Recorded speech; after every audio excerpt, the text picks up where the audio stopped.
धम्मचारी सुखं सेति अस्मिन् लोके कोल्हापूर हे शहर प्राचीन काळापासून अनेक धार्मिक प्रवाहांशी आपलं नातं सांगतं आणि त्या परंपरांच्या प्राचीन खुणा कोल्हापुरात आजही वास्तू स्वरूपात उपलब्ध आहेत.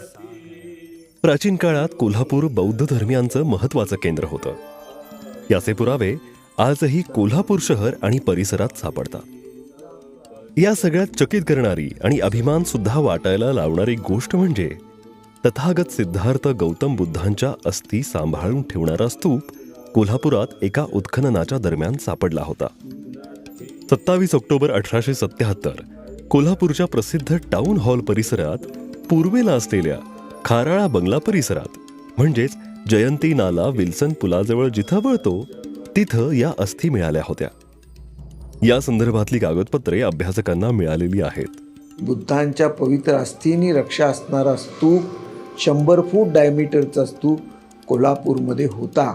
याचा शोध आपल्याला जर घ्यायचा असेल तर ब्रिटिश गॅझेटमध्ये आपल्याला कोल्हापूर गॅझेटमध्ये त्याचा उल्लेख मिळतो. आणि त्याचप्रमाणे तुम्हाला याचा उल्लेख the Bombay branch of the Asiatic Society volume 14 1878-1880 यामध्ये ऐतिहासिक पुरावा उपलब्ध आहे. त्यातील 9व्या प्रकरणाचं नाव आहे memorandum on some antiquarian remains found in mount, पृष्ठ 147. हा साधारणपणे 2000 वर्षापूर्वीचा स्तूप असावा असा ब्रिटिशांचा अंदाज आहे. 1877ला खाराळा बागेत एका छोट्या बंगल्याच्या दुरुस्तीसाठी जमीन सपाट करायची होती. यासाठी मातीची गरज होती. हे काम करायला तुरुंगातील कैद्यांची नेमणूक केली होती. तिथंच बाजूला असलेल्या जमिनीच्या उंचवट्यावर एक बाभळीचं झाड होतं. ही जागा या बंगल्यापासून 250 यार्ड अंतरावर आहे. त्या जागेवरच्या जमिनीचा उंचवटा 80 फूट व्यास इतका होता. हा उंचवटा म्हणजेच गोलाकार विटांच्या एका वास्तूचे अवशेष होते. या वास्तूवर बरंच गवत वाढलं होतं. मातीसाठी झालेल्या या खुदाईवेळी पहिल्यांदा भाजीव विटा सापडल्या. साहजिकच खुदाई करणाऱ्या कैद्यांना उत्सुकता वाटली. थोडं अजून खोदल्यानंतर कैद्यांना एक दगडी पेटी सापडली. त्या पेटीत पारदर्शक स्फटिक असणारा करंडा होता. पण खुदाई करताना कुदळाचा एक जोरदार घाव त्या दगडी पेटीवर बसला आणि त्यात असणारा करंडाही फुटला आणि त्या करंड्यातून अस्थी आणि रक्षा विखुरल्या गेल्या. पंचगंगा नदीत सापडणाऱ्या लालसर दगडापासून तयार केलेली झाकणाची ती पेटी होती. त्या पेटीच्या झाकणावर ब्रह्मस दानम धर्म गुत्तेन कारितम अशी अक्षरं कोरलेली आहेत. ही वस्तू 2000 वर्ष किंवा त्यापेक्षा जुनी आहे. त्यातल्या करंड्यात बुद्धांच्या अस्थी आणि रक्षा आहेत.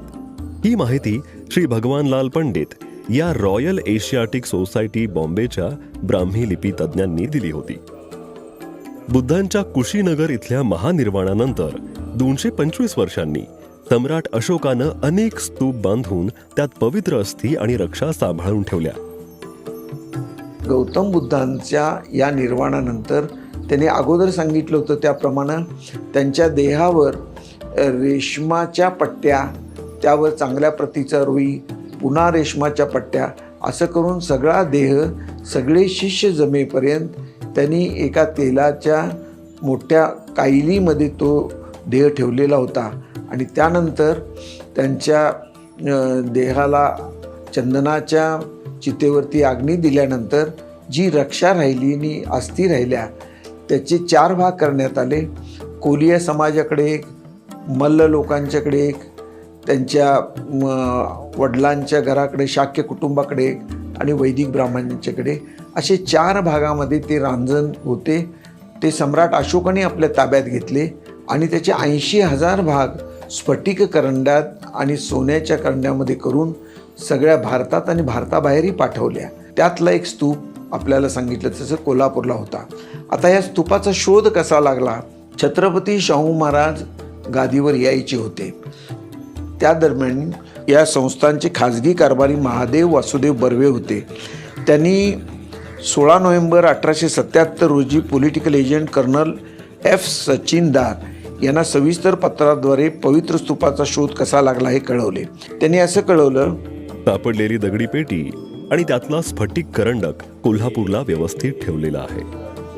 स्तूपाच्या बांधकामात लक्षपूर्वक शोध घेतला, पण दुसरी कोणतीही वस्तू सापडली नाही असं त्यांनी म्हटलेलं होतं.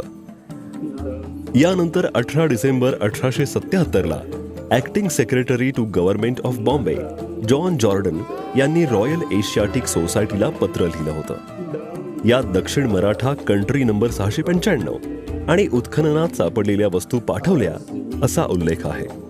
रॉयल एशियाटिक सोसायटीच्या निष्कर्षानुसार कोल्हापूरला सापडलेला बुद्ध स्तूप आणि वस्तू या पंजाबमधल्या मणिक्याल, बिहारमधल्या कियूल या स्तूपांप्रमाणे आणि वस्तूप्रमाणे आढळतात. कियूल इथं सोने आणि चांदीच्या पेट्यात अशाच प्रकारची बुद्धांची रक्षा सापडली होती. पण सांचीप्रमाणे कोल्हापूरचा स्तूप सुद्धा प्राचीन म्हणजे 2000 वर्ष किंवा त्यापेक्षाही जुना असावा.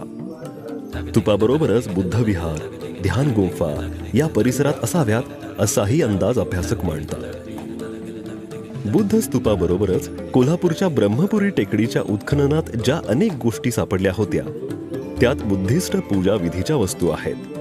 धम्मचक्र, उदबत्तीचे धातूचे फूल, स्तूप किंवा चैत्याची धातूची प्रतिकृती अशा वस्तू एका धातूच्या भांड्यात होत्या आणि त्या 8 फूट अंतरावरच्या 2 विटांच्या भिंतीत आढळल्या. ब्रह्मपुरीवर ही विहीर असावी. त्यात काही नाणी सापडली होती. या नाण्यांच्या एका बाजूला धनुष्यबाण तर दुसऱ्या बाजूला रोज गौतमीपुतस विधिवाय कुरस म्हणजे राजा गौतमीपुतस अशी अक्षरं असून नाण्याच्या मागच्या बाजूला स्तूपाचं चित्र कोरलंय. इतर नाण्यांवर वशिष्ठपूत, माधरीपूत अशी नावे आहेत. कोल्हापूरच्या पंचगंगा नदीवर पूल बांधत असताना पश्चिमेला एक टेकडीचा काही भाग खोदून रस्ता केला. तेव्हा 22 नोव्हेंबर 1877ला कास्य धातूची वेगवेगळ्या आकाराची भांडी, शिसे आणि तांब्याची नाणी, सोन्याचे मणी, शुद्ध सोन्याचे दागिने सापडले होते. यापैकी काही भाग सरकारकडे पाठवला तर काही टाउन हॉल म्युझियम इथं ठेवला.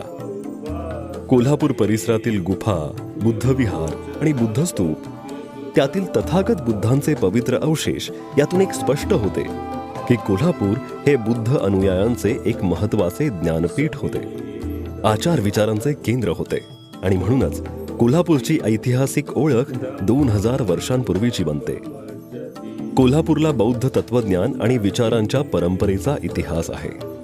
इतकंच नाही तर तथागतांच्या अस्थी आणि रक्षा कोल्हापुरात सापडणं ही अभिमानाची गोष्ट समजली पाहिजे.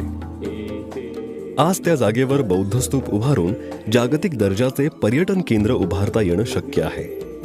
असं झालं तर कोल्हापूर जागतिक पटलावर नव्या संदर्भाने समोर येईल यात काही शंका नाही.